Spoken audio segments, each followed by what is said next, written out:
Is conservative politics, traditional conservative politics on the march, or are we in retreat? It's a really good question. I mean, I think the central fact in modern politics is the lockdown and the response to it. I think the lockdown flicked switches in people's brains and created a much more authoritarian mood and engendered demand for the smack of firm government. I think it has left us in a much more statist atmosphere than we were in before, and fundamentally altered the relationship between state and citizen. And we've seen, if you like, a retreat of individualist, property-based, sort of Thatcherite, Reaganite conservatism, as we've seen a retreat of small government thinking in general in response to that massive extension of state power. Now, in the US, the transformation has been within a party. I don't think Donald Trump would have been recognizable to a Republican of the 80s and 90s. Yes, there was always a constituency in the GOP that was nativist and protectionist and wanted to kind of mobilize the state against people it didn't like. But that was never the predominant tendency until now. In Britain, slightly different situation. The Conservative Party is being squeezed by a party that isn't exactly MAGA, that I think has better tendencies than MAGA has and more liberal tendencies, but that is nonetheless tapping in to a lot of the same concerns that the core Trump vote has.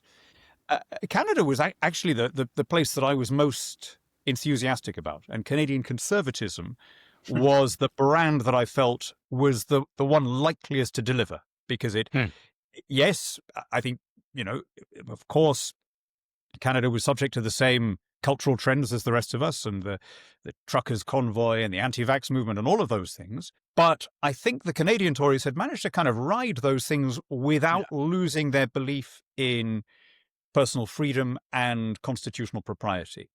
And if I can put it this way, without ever descending into the hysteria that you get in a lot of other democracies at the moment. It is very normal to hear American friends on both sides of the aisle saying, if the other guys win, there'll never be a free election again. You do occasionally, I do occasionally hear Canadians say that, but it kind of sounds like a lunatic thing to say. Yeah, nobody really believes it, right?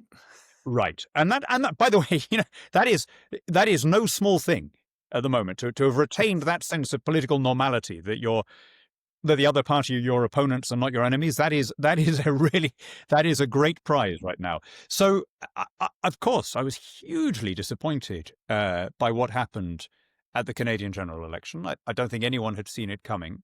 But I'm afraid that one of the impacts of Trump is that he is systematically hollowing out the center-right everywhere else. In Mexico, Claudia Sheinbaum is on 85% approval ratings. If you were a pro-American Mexican politician, you're finished now. I'm off to Iceland next week, where there is now the government is proposing a referendum on reopening negotiations with the EU. Now, that was a dead issue in Iceland, right? I mean, that was just a complaint. No one in Iceland was talking about joining the EU until the threats of annexation against Greenland. And imagine 5 years ago having this conversation that Iceland would be worried about being invaded by the United States, right? We'd be worried about being annexed. I mean, it's an incredible thing I mean, you might say that that's an exaggerated fear, but there's no question that it is driving politics there. And so, yeah, I do think politics has become badly disordered in the US, and preserving the sanity and the civility of Canadian politics is no small prize.